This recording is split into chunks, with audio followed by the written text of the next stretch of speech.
Hello, everyone. Today we're going to be continuing what we learned in the previous section with rational expressions, except now we're going to extend what we've been learning into operations such as multiplication and division. Once again, the objective here will be to take seemingly difficult looking expressions and convert them into something much easier to work with. As you recall from some of the earlier chapters, what if we were dealing with fractions, just say of numbers, such as this, for example, and I had 2/3 times 1/2, for instance? How do I simplify this and what does it mean? Fundamentally, what it means is I just break my fraction down into the numerator and the denominator, and I'm going to multiply my two numerators and my two denominators. So I will go ahead and draw a fraction line, and I will take 2 times 1, which is 2, and I will take 3 times 2, which is 6. So this gives me 2 6, and I can reduce that because both of these are divisible by 2. 2 divided by 2 is 1, and 6 divided by 2 is 3. So I'm left with 1/3 as my final answer. Now, there's nothing wrong with what I just did there, perfectly okay to proceed in that manner, but it does occur to me that perhaps I can skip a few of these steps by doing the canceling out method that we learned in the previous section. For instance, I happen to notice there is a 2 here in my numerator and a 2 in my denominator. Fundamentally, what that means is I'm doing something like this: 2/3 times 1/2. Remember, I'm doing multiplication here. Multiplication is commutative. That means I can do things in any order I like. So I could rearrange my two denominators here and say this: 2/2 times 1/3. Notice I kept the numerators where they were and I just switched the places of the denominators. I can do that simply because this is multiplication. I can do it in any order I like. And I notice now 2 divided by 2, well, anything divided by itself is just 1. 1 times 1/3 is just 1/3. So you see, I came to the same conclusion here each way. This is fundamentally what we do when posed with a problem like this. Here's how we can cancel out. Regardless of where you find the numbers in the numerator or the denominator, you're looking for a common factor. You're looking for the greatest common factor. I notice these have a common factor of 2, so the way I'm going to do it, if posed with the question again, 2/3 times 1/2, the way I would do it is just like this. I would simply cancel out my 2's because I know 2 divided by 2 is just going to be 1. So then I'm going to replace those with a 1. 1 times 1 is just 1, and 3 times 1 is just 3. So as you see, this is a quick and easy way of arriving at my answer. Let's do another example here. Let's say we had something like this: 4/3 times 6/2. How can we do things here to make them a little easier? Well, I notice 4 is divisible by 2, and of course 2 is divisible by 2. 2 divided by 2 is just 1, and 4 divided by 2 is 2. 3 and 6 also have a common factor of 3. 3 divided by 3 is 1, and 6 divided by 3 is 2. So now I have 2 times 2 is 4, and 1 times 1 is just 1. This leaves me with 4 divided by 1, which is just a nice round whole number of 4. So you can see where we're going with this right here. Whenever we find common factors, regardless of where they may be in the expression, we can just go ahead and cancel them out in order to make things easier. Let's go ahead and clear this out. So how can we extend this concept into simplifying rational expressions? Let's say, for instance, we were posed with this question right here: 18x over 12 times 15x over 20 right there. Now, technically speaking, there's nothing to stop me from simply working this out. 18 times 15, so 10 times 18 is going to be 180. 5 times 18 is half of that 180 because 5 is half of 10. Half of 180 is 90. 90 plus 180 is 270. And then I'm going to have x times x, which is going to be x squared. When I want to do 12 times 20, 10 times 20 is 200, 2 times 20 is 40, so I'm going to be left with 240. So I'll be left with 270 divided by 240 and an x squared right here. So how can I simplify this right here? For starters, I can cancel out my 0 because both of these are divisible by 10. Then I recognize both of these are divisible by 3. 27 divided by 3 is 9. 24 divided by 3 is 8.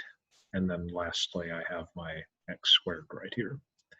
So that seemed like a bit much work to do, especially since I was starting to deal with some very large numbers like this.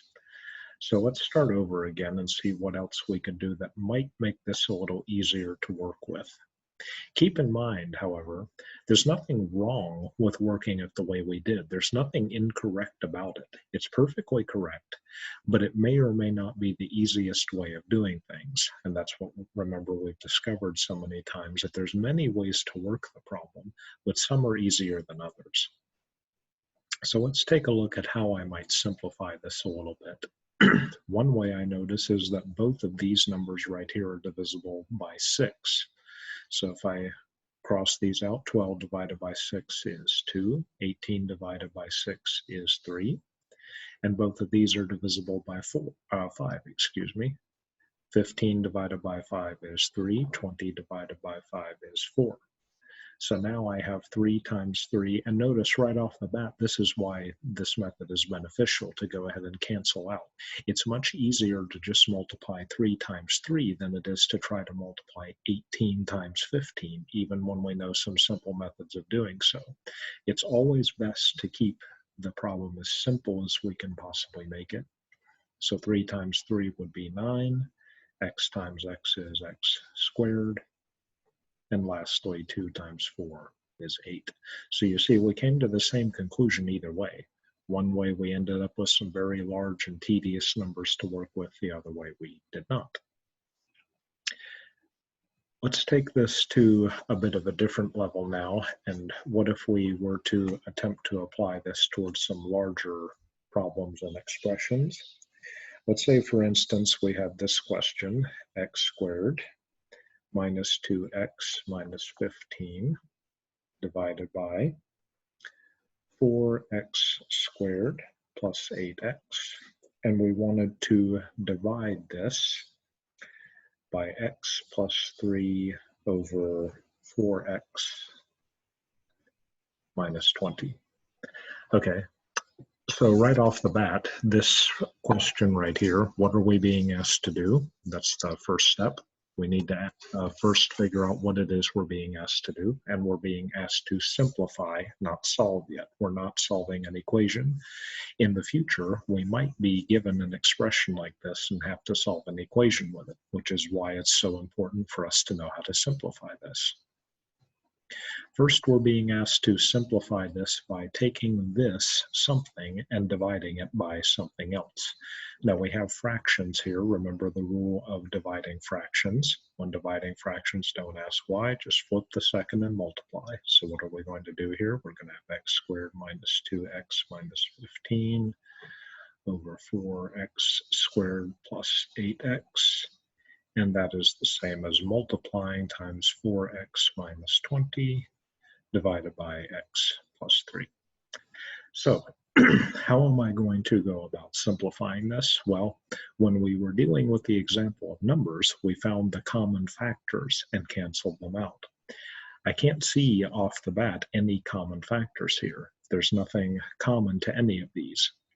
But if I were to look for the factors of these things and factor out common factors of these individual expressions, then I might start to find some things that are common to all. So let's take a look at this term first, and let's factor it. X squared minus 2x minus 15. I'll write my x and my x. I need two numbers that multiply to give me negative 15 and add to give me negative 2. Two numbers that multiply to give me 15 are 5 and 3. The difference between 5 and 3 is 2, so I'm on to something here. I'm going to say 5 and 3. I have a negative here. That means one is positive, one is negative. So which one gets the positive and negative? The 2 is a negative, so the bigger number gets the negative. So this is how I'm going to factor that. And under it, I can factor this by saying, well, the greatest common factor of these is going to be 4 and an x. So I'm going to say 4x times x plus 2 when I factor this out. And I'm going to multiply that. This right here is also going to have a common factor of 4 times x minus 5. And I can divide that by x plus 3. So now that I've figured out some common factors here, I recognize now I can go ahead and start canceling some things out. For example, there is an x plus 3 and an x plus 3. So those cancel out each other to 1. There is a 4 and a 4. Once again, those cancel each other to 1. So in short, in my numerator, I'm left with x minus 5 times x minus 5, and anything times itself is just the same as saying that squared. And I have x times x plus 2. And that times 1, there's no need to write the 1. So I can basically draw the conclusion that this is going to be my greatest simplification. This is going to be this whole thing simplified into this. And while this still could be a little bit complex, it's a lot easier to work with than all of this right here. Let's do another example right here.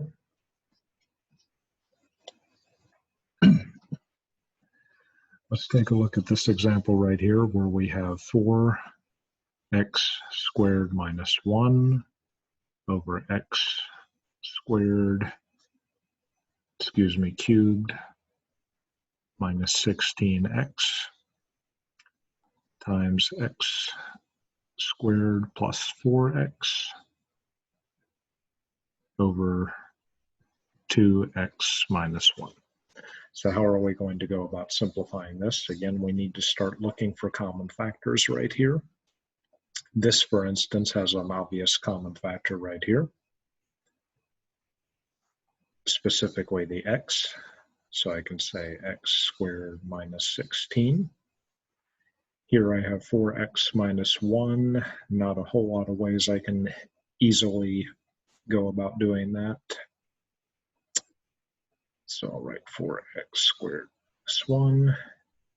And I'm going to multiply that times, I have a greatest common factor here of x times x plus 4. And lastly, 2x minus 1. Now, this right here may not look like it can be factored, but it actually can. There's no middle term there, but this last one right here is a perfect square. So I'll write 4x squared minus 1 over x times, I'll write x and x. Square root of 16 is 4. And remember, that's a negative 16, so one is positive and one is negative. This is why we have no middle term, because they'll cancel each other out. That times x plus 4 divided by 2x minus 1. And I stand corrected on this. I believe there is actually a way we can factor this and make it simpler. So if I do that, because this is a perfect square and this is a perfect square, so I'll write 2x. 2x, how did I know it was 2? Because the square root of 4 is 2. Square root of 1 is 1. And once again, that's a negative 1 with no middle term, so these will just cancel each other out. So then we have x times x plus 4 times x minus 4. And all of this times x plus 4. over 2x minus 1. Now, despite how long all of that takes to write and us writing it in such detail, that's actually beneficial because now we can see the greatest amount of common factors that we're able to cancel out. For example, I have a 2x minus 1 and a 2x minus 1. Those cancel out, and I'm left with 1 in each case. I have an x and an x, and I have an x plus 4 and an x plus 4. So when I simplify this, all I have left in the numerator is 2x plus 1, and all I have left in the denominator is x minus 4. So my original question, starting up here, I claim that this complicated looking expression really is the same thing, that's what it means to be equal, as this much simpler expression here. I had x to the second power, x to the third power. I was multiplying two rational expressions, and in the end, I ended up with a rational expression both to the first power, much, much simpler to work with. If I were going to try to solve an equation and get an answer for x, I would much rather work with this than work with this. Which one should I work with? Well, they're logically equivalent. They're the same thing. At the end, that's what it means for two things to be equal. And when two things are equal, we can work with whichever one we want. So that's the point in what we're trying to accomplish here. We're trying to take something that is complicated and difficult to work with and turn it into something that is easy and straightforward to work with. So have a look at the section in your book. This is section 11.3, and I will post an assignment on this as well. Thank you.